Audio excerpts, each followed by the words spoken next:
Hello friends, welcome back to our channel. இந்த video பார்த்துட்டு இருக்கிற எல்லாருக்கும் பெரிய வணக்கம். இன்னைக்கு நம்ம வீடியோவில் என்ன பார்க்க போகிறோம்னா, கருமுட்டை வளர்ச்சிக்காக ஒரு சின்ன ஹோம் ரெமிடிஸ் தான் பார்க்க போகிறோம். வாங்க வீடியோக்குள்ளே போகலாம். கருமுட்டை நம்ம பீரியட்ஸ் ஆன 2-3 டேஸ்லேருந்து அது வளர ஸ்டார்ட் ஆகிடும். வளர்ந்த கருமுட்டை 14 to 15 டேஸ்க்கு நம்மளுக்கு ரிலீஸ் ஆகி ஓவலேஷன் நடக்கும். இந்த ஓவலேஷன் நடக்க LH ஹார்மோன் தேவை நம்மளுக்கு.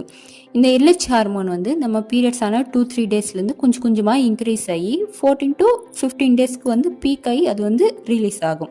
அந்த டைமில் தான் நம்மளுக்கு கருமுட்டை வளர்ந்து வெடித்து அது நம்ம ஃபிலோப்பியன் டியூப்பில் ஸ்டோர் ஆகும். இந்த LH ஹார்மோன் சரியான அளவில் இன்க்ரீஸ் ஆகலைன்னா நம்மளுக்கு கருமுட்டை சரியான அளவில் வளராது, அப்புறம் வெடிக்கவும் செய்யாது. சில பேருக்கு கருமுட்டை வளரும், ஆனால் வெடிக்காமல் அது ஓவரிஸ்லேயே தங்கிடும். இதனால தான் PCOD, irregular பீரியட்ஸ் இந்த மாதிரியெல்லாம் வருது.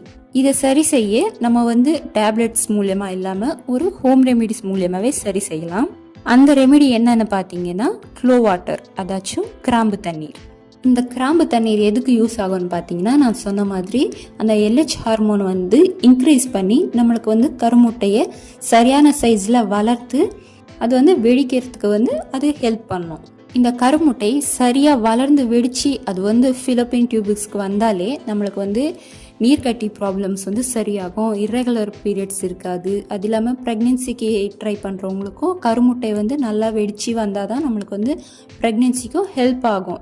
இல்லைன்னா அது ஃபெயிலியர் ஆகவும் சான்சஸ் இருக்குது. ஸோ இந்த ரெமிடியை எப்படி ரெடி பண்ணலான்றதை பார்க்கலாம்.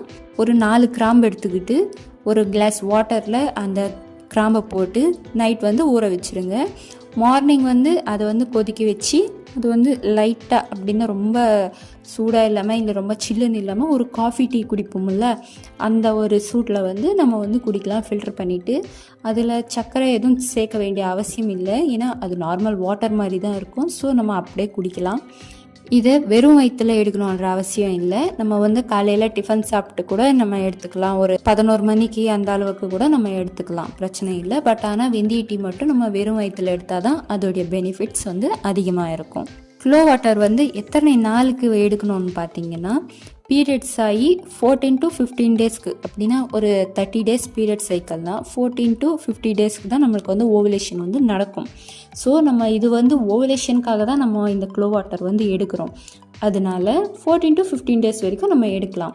இதே இர்ரெகுலர் பீரியட்ஸ் ஒரு 40 டேஸ் பீரியட்ஸ் இருக்கிறவங்க ஒரு 20 டேஸ் வரைக்கும் எடுக்கலாம். அப்படின்னா ஒரு 5 டேஸ் எக்ஸ்டெண்ட் பண்ணிவிட்டு நம்ம எடுக்கலாம். என்னைக்குலேருந்து எடுக்கணும்னு பார்த்தீங்கன்னா, நம்ம பீரியட்ஸ் ஆகி 2-3 டேஸ்லேருந்தே ஸ்டார்ட் பண்ணலாம். இந்த ரெமிடியை ரெகுலராக எடுத்துகிட்டு வாங்க, கண்டிப்பாக பெஸ்ட் ரிசல்ட் கிடைக்கும். PCOD கிளியர் ஆகும், இர்ரெகுலர் பீரியட்ஸும் சரியாகி ப்ரெக்னென்சியும் ஆக முடியலாம். இந்த மாதிரி நிறைய health and beauty டிப்ஸ்க்காக Sandhu health and beauty சேனலை சப்ஸ்கிரைப் பண்ணிக்கோங்க. தேங்க்ஸ் ஃபார் வாட்சிங்.